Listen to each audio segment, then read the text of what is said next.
καλησπέρα σε όλους μας, παρά τα πολλά τεχνικά προβλήματα. Είμαστε η ομάδα Ε19 και όπως είδατε στο παραπάνω βίντεο, το θέμα του project μας ήταν ο προγραμματισμός ενός ρομπότ, το οποίο θα κινείται σε περιβάλλον προσομοίωσης. Βασικό εργαλείο της εργασίας μας και το επίκεντρό της ήταν το module PyRobot της γλώσσας Python, πάνω στην οποία και όλα συνεργαστήκαμε. Το module PyRobot στο οποίο αναφερόμαστε δέχεται 4 μεταβλητές. Την επιλογή του είδους του ρομπότ που θα χρησιμοποιηθεί, τις συσκευές με τις οποίες το ρομπότ είναι εξοπλισμένο, το χώρο στον οποίο κινείται το ρομπότ και το πρόγραμμα καθοδήγησής του. Από τις 4 αυτές μεταβλητές, όπως βλέπετε, οι δύο τελευταίες αποτέλεσαν το επίκεντρο της εργασίας μας.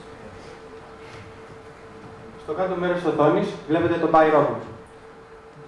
Ο χώρος μέσα στον οποίο κινείται το ρομπότ αποτελείται από διαδοχικά ορθογώνια, τα οποία είναι διατεταγμένα στο χώρο με βάσεις συντεταγμένες.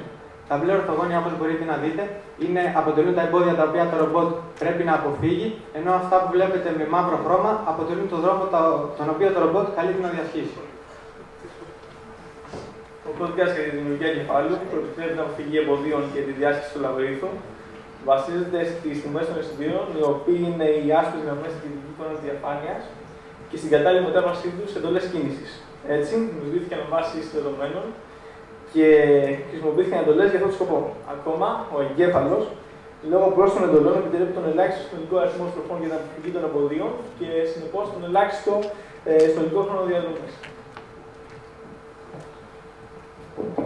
Συνοψίζοντας, υλοποιήσαμε κώδικα αποφυγής εμποδίων, αξιοποιήσαμε την τεχνική δημιουργία κόσμου κίνησης του ρομπότ και κατανοήσαμε τη λειτουργία του module PyRobot. Εν κατακλείδη, αναπτύξαμε αλγορίθμους κίνησης του PyRobot, ένα πρόγραμμα χειρισμού με χρήση joystick και αλγόριθμο ίχνους για την κίνησή του. Σας ευχαριστούμε πολύ.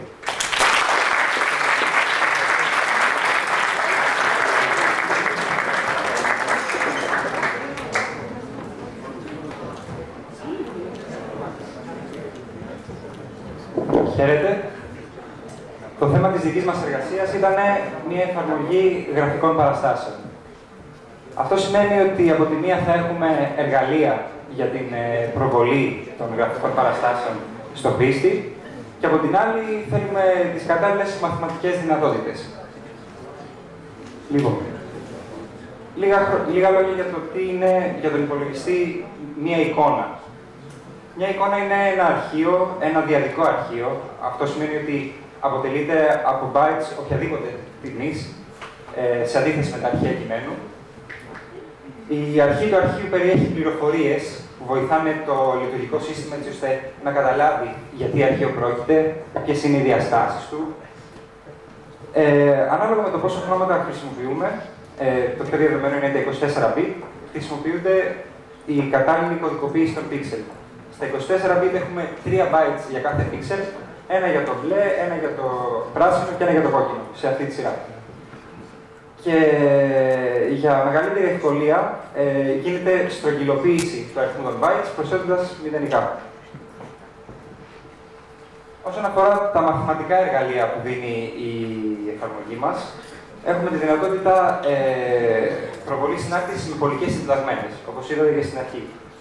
Επίσης, αντί ο χρήστης να βάλει μια συνάρτηση, μπορεί να βάλει μια υποολοκλήρωση συνάρτηση, που σημαίνει ότι υπάρχει δυνατότητα ορισμένων ολοκληρωμάτων ανάμεσα στις τιμές που θέτει ο χρήστης. Όσες φορές θέλει, δηλαδή μπορεί να γίνει πολλές φορές η ολοκλήρωση. Επίσης, ως επέκταση, ως plugin δηλαδή, υπάρχει δυνατότητα προσεγγιστικού πολυονύμου. Δηλαδή, για μια συνάρτηση που ο χρήστης δεν γνωρίζει τον τύπο, αλλά γνωρίζει κάποιες τιμές, κάποια σημεία, να δημιουργηθεί ένα πολυόνυμο που να περνάει από αυτά τα σημεία. Είναι στην ουσία ένα πρόγραμμα που ανάγεται σε πρόβλημα απαλήθειας. Κάποιες διευκολύνσεις είναι η επιτόπου προβολή των γραφικών παραστάσεων, με zoom, με επιλογή συγκεκριμένων σημείων και συντεταγμένων που θέλει ο χρήστης. Επίσης, η βιβλιοθήκη δίνει τη δυνατότητα για σώσιμο σε αρχείο των γραφικών μας παραστάσεων, σε οποιασδήποτε διαστάσεις θέλουμε. Και υπάρχει και δυνατότητα υποκλίμακα σχεδίασης.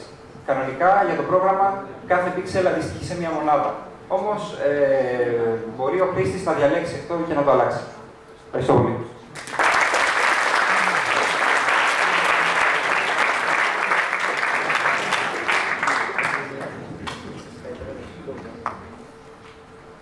Καλημέρα, για χαρά να το ασχολήθηκε με τη δημιουργία ενός engine, δηλαδή της βάσης για την ανάπτυξη παιχνιδιών.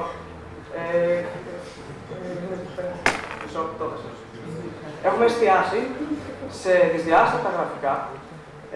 Χρησιμοποιούμε tile γραφικά, δηλαδή τα γραφικά σπάνε σε τετραγωνάκια, τα οποία μπορούν να χρησιμοποιηθούν, να αναδιαταχθούν και να επαναληφθούν, με αποτέλεσμα να μειώνεται κατά πολύ ο χώρος που χρειάζεται για να αποθηκευτεί ένα περιβάλλον για το παιχνίδι.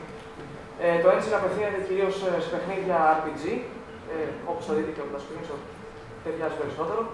Έχουμε δημιουργήσει ένα editor μέσω του οποίου μπορούμε να δημιουργήσουμε το γραφικό περιβάλλον.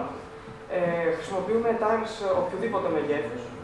Δεν έχει πρόβλημα δηλαδή το engine να τα επεξεργαστεί. Και μάλιστα έχουμε δημιουργήσει ειδικά είδη αρχείων ώστε να μπορούν να φορτωθούν εύκολα και γρήγορα από το engine.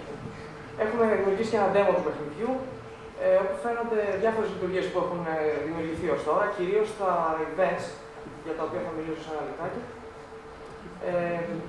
Το κύριο χαρακτηριστικό είναι τα objects, ο χειρισμός συγκεκριμένα που έχουμε στα objects. Κάθε object έχει δυνατότητα να φορτώσει ένα εξωτερικό αρχείο με οτιδήποτε script θέλει. Αυτό τι σημαίνει, ότι μπορεί ένα object να ακουμπώντας τον παίκτη, ας πούμε, ή με οποιαδήποτε άλλη αλληλεπίδραση έχει με τον παίκτη, να τον κάνει να κάνει τι θέλει. Ας πούμε, μπορεί ανοίγοντας ένα σεντούκι να πάρει ο παίκτης ένα αντικείμενο, μπορεί να αρχίσει να χοροπηδάει πατώντας πάνω σε ένα συγκεκριμένο σημείο, οτιδήποτε. Μπορούμε να φτιάξουμε με Python, μπορούμε να το κάνουμε και στα objects. Λοιπόν, εδώ βλέπουμε ένα screenshot από τον editor.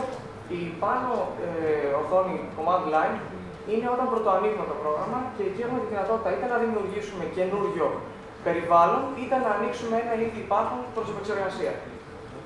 Στο κύριο παράθυρο βλέπουμε στα δεξιά το tileset, δηλαδή το αρχείο εικόνας που περιλαμβάνει όλα τα tiles που χρησιμοποιούνται. Στα αριστερά βλέπουμε την περιοχή σχεδίασης όπου συνθέτουμε το περιβάλλον. Και έχω σημειώσει και κάποιες λεπτομέρειες, όπως είναι τα στρώματα, τα οποία επιτρέπουν τη σύνθεση ενός περιβάλλοντος σε πολλά στρώματα, ώστε να δίνουν βάθος στο παιχνίδι και να ζωγραφίζονται άλλα πράγματα κάτω και άλλα πράγματα πιο ψηλά. Τέλος, εδώ βλέπουμε screenshot από το demo. Κάτω έχουμε την κύρια οθόνη του παιχνιδιού βέβαιως. Βλέπουμε δύο χαρακτήρες που είναι objects μέσα στο παιχνίδι. Και από πάνω βλέπουμε διάφορα μηνύματα που εμφανίζονται. Επειδή ακόμα προφανώς είναι η δοκιμαστική έκδοση, έχουμε κάνει τα events να ανταποκρίνονται με μηνύματα. Οπότε βλέπουμε ότι μπορούμε να εντοπίσουμε συγκρούσεις και έχουμε δημιουργήσει και αόρατα αντικείμενα τα οποία μπορούν να αλλάξουν το ύψος του παίκτη κτλ. Αυτά. Ευχαριστώ πολύ.